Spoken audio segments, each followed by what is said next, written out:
सब्जी मेहरबानी करो सब्जी। आपको पता है कितनी महंगाई है? हाँ मुझे पता है। आपको पता है भिंडी कितने रुपए किलो है? 400 रुपये किलो है।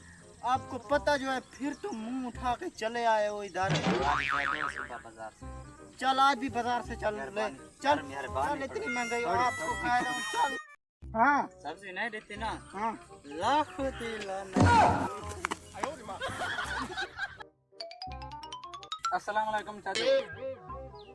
चाचू थोड़ी सी सब्जी दे दो। आपको क्या मसला? थोड़ी सी सब्जी दे दो।